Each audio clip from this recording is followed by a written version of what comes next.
Oh les nuages, ces éphémères voyageurs du ciel vous sont familiers. Vous les contemplez, vous les observez, vous vous demandez qui sont-ils, où vont-ils? Nuages vagabonds aux formes changeantes, éveillent en moi des souvenirs lointains, des imaginaires, des histoires flottantes, dessinées au ciel par des mains invisibles.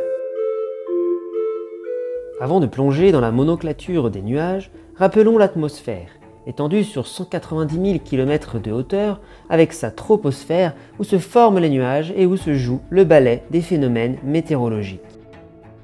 Les nuages, sujets de contemplation millénaire et de mythes, ont été décrits par Aristote au IVe siècle avant Jésus-Christ. Il a fallu attendre 1802 pour qu'ils trouvent leur ordre dans le langage latin, grâce au chimiste anglais Luke Howard. En effet, Howard proposa la première nomenclature linéenne, c'est-à-dire pouvant être regroupée en une hiérarchie emboîtée de catégories universelles. Pourtant, Howard ne fut pas le premier à lancer cette enquête. En France, Jean-Baptiste Pierre-Antoine de Monnet énonça ces termes descriptifs la même année.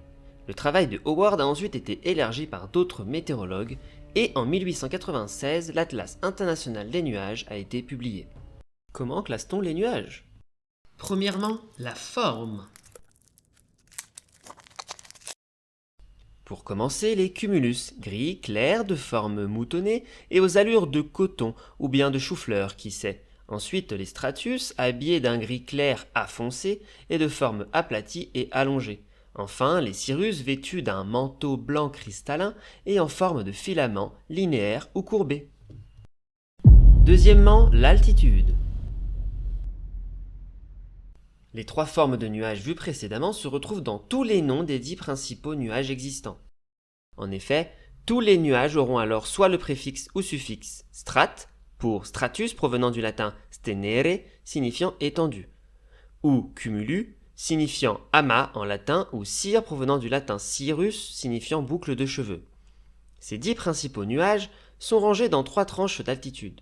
Pour placer les nuages dans ces tranches, l'on regarde l'altitude de leur base. Les nuages donnant des précipitations portent systématiquement le mot nimbe, emprunté au latin nimbus signifiant nuage de pluie.